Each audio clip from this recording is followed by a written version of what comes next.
edition of our Passion Week devotions. Good Friday is the most difficult day of Passion Week.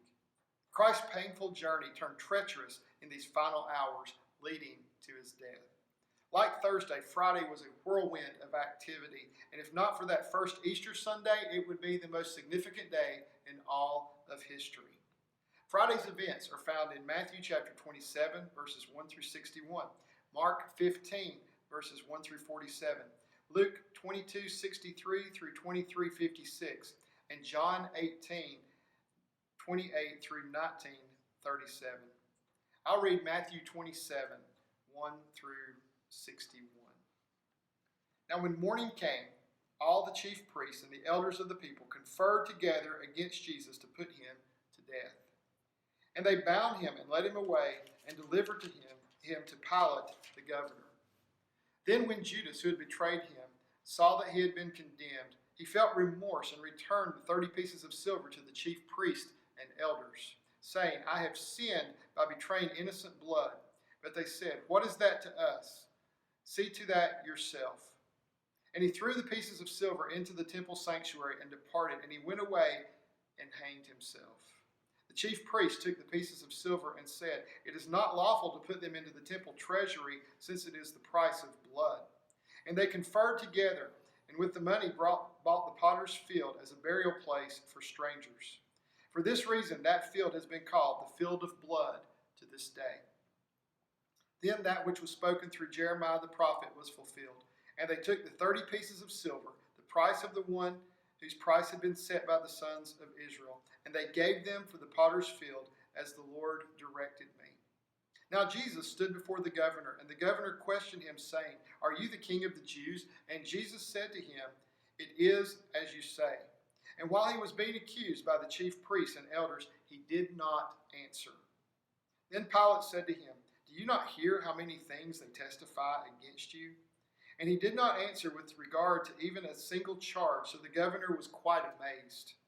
Now at the feast, the governor was accustomed to release for the people any one prisoner whom they wanted. At that time they were holding a notorious prisoner called Barabbas. So when the people gathered together, Pilate said to them, Who do you want me to release for you, Barabbas or Jesus, who is called Christ?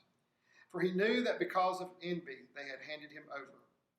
While he was sitting in the judgment seat, his wife sent him a message saying, Have nothing to do with that righteous man, for last night I suffered greatly in a dream because of him. But the chief priests and the elders persuaded the crowds to ask for Barabbas and to put Jesus to death. But the governor said to them, Which of the two do you want me to release to you? And they said, Barabbas. Pilate said to them, Then what shall I do with Jesus, who is called Christ? They all said, Crucify him. And he said, Why? What evil has he done? But they kept shouting all the more, saying, Crucify him. When Pilate saw that he was accomplishing nothing, but rather that a riot was starting, he took water and washed his hands in front of the crowd, saying, I am innocent of this man's blood. See to that yourselves. And all the people said, His blood shall be on us and on our children. Then he released Barabbas for them, but after having Jesus scourged, he handed him over to be crucified. Then the soldiers of the governor took Jesus into the praetorium and gathered the whole Roman cohort around him. They stripped him and put a scarlet robe on him. And after twisting together a crown of thorns, they put it on his head and a reed in his right hand. And they knelt down before him and mocked him, saying, Hail, King of the Jews. They spat on him and took the reed and began to beat him on the head. After they had mocked him, they took the scarlet robe off him and put his own garments back on him and led him away to crucify him. As they were coming out, they found a man of Cyrene named Simon, whom they pressed into service to bear his cross. And when they came to a place called Golgotha, which means place of a skull, they gave him wine to drink mixed with gall, and after tasting it, he was unwilling to drink. And when they had crucified him, they divided up his garments among themselves by casting lots. And sitting down, they began to keep watch over him there. And above his head, they put up the charge against him, which read, This is Jesus, the King of the Jews. At that time, 2 robbers were crucified with him, one on the right and one on the left. And those passing by were hurling abuse at him, wagging their heads and saying, "You are going to destroy the temple and rebuild it in 3 days. Save yourself. If you are the Son of God, come down from the cross." In the same way, the chief priests, also along with the scribes and elders, were mocking him and saying, "He saved others. He cannot save himself. He is the King of Israel. Let him now come down from the cross, and we will believe in him.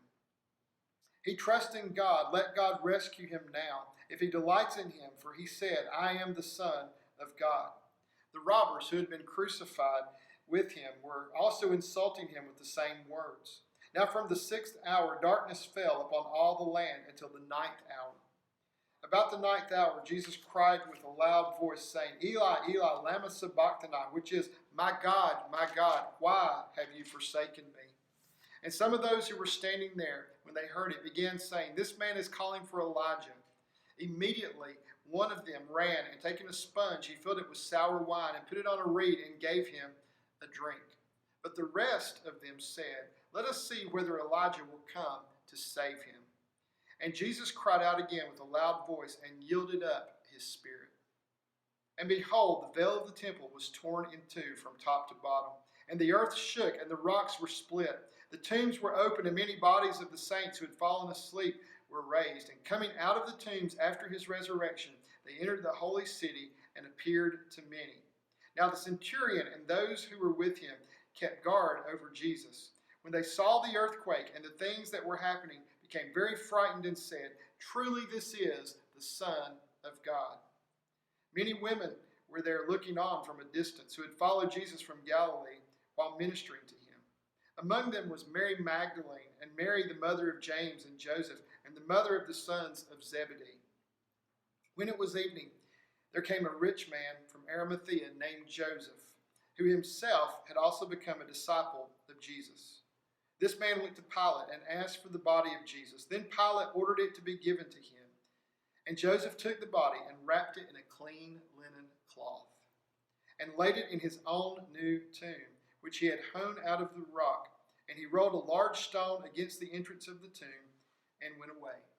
And Mary Magdalene was there, and the other Mary sitting opposite the grave.